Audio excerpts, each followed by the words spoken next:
नेपाल अध्ययन केंद्र राजनीति विज्ञान विभाग सामाजिक विज्ञान संकाय के द्वारा आयोजित 3 दिवसीय अंतर्राष्ट्रीय संगोष्ठी का शुभारंभ केनुडप्पा सभागार में मुख्य अतिथि प्रोफेसर अजित कुमार चतुर्वेदी, कुलपति काशी हिंदू विश्वविद्यालय प्रोफेसर एस.डी. मुनि, सामाजिक विज्ञान संकाय के संकाय प्रमुख प्रोफेसर अशोक कुमार उपाध्याय एवं राजनीतिक विज्ञान विभाग के विभागाध्यक्ष जी प्रोफेसर अमरनाथ मोहंती द्वारा दीप प्रज्वलन और मालवीय जी की मूर्ति पर माल्यार्पण के साथ हुआ। इसके बाद शोधार्थी मोहन ने सभी अतिथियों का नेपाली भाषा में स्वागत किया। उद्घाटन सत्र की अध्यक्षता प्रोफेसर अशोक कुमार उपाध्याय ने किया। स्वागत वक्तव्य देते हुए विभागाध्यक्ष प्रोफेसर अमरनाथ मोहंती ने कहा कि नेपाल अध्ययन केंद्र फिर से नए रूप में उभर रहा है, जिसका काम एक समय में नेपाल अध्ययन पर केंद्रित रहा था। आज के समय में नेपाली समाज बड़े बदलाव की ओर बढ़ रहा है। सामाजिक न्याय तथा राजनीतिक प्रतिनिधित्व की मांग बढ़ रही है। सम्मेलन के संयोजक प्रोफेसर अभिनव शर्मा ने सेमिनार की थीम का परिचय देते हुए कहा कि नेपाली राज्य निर्माण की प्रक्रिया से गुजर रहा है, जहां अभी नई राजनीतिक संस्थाओं और प्रक्रियाएं अपने प्रारंभिक चरण में गुजर रही हैं।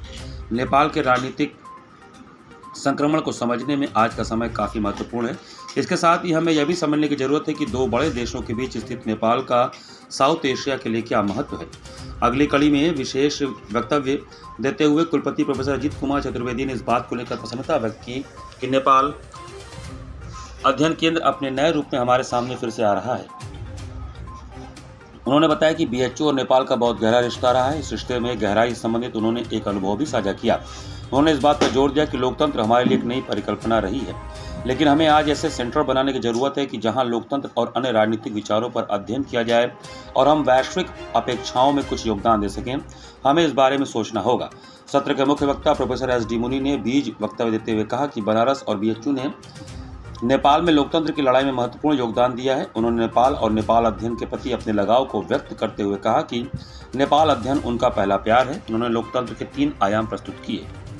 यह नेपाल और भारत के बीच में जो लोकतंत्र, दोनों देश लोकतंत्र को समर्थित करते हैं, लोकतांत्रिक ढांचा है और किस तरीके से वहाँ की लोकतांत्रिक ढांचा और यहाँ की एक वर्तमान को जोड़ते हुए उस तमाम विषयों को जो जेएनजी आंदोलन हुए हैं या फिर वो जो वहाँ की उसकी कॉन्स्टिट्यूशन की एक जर्नी किस प्रकार से रही है, इंडियन की कॉन्स्टिट्यूशन जर्नी कैसी रही है, इन सबको जोड़ते हुए एक 3 दिन का ये वेबिनार आयोजित किया गया है। इसमें प्रोफेसर एस.डी. मुनि सर, जो कि वहाँ के पहले के राजदूत रह चुके हैं, वो आए हुए हैं और तमाम विद्वान जन आए हुए हैं। कई शोधार्थी, बनारस हिंदू यूनिवर्सिटी के बहुत शोधार्थी और शिक्षक जन हैं।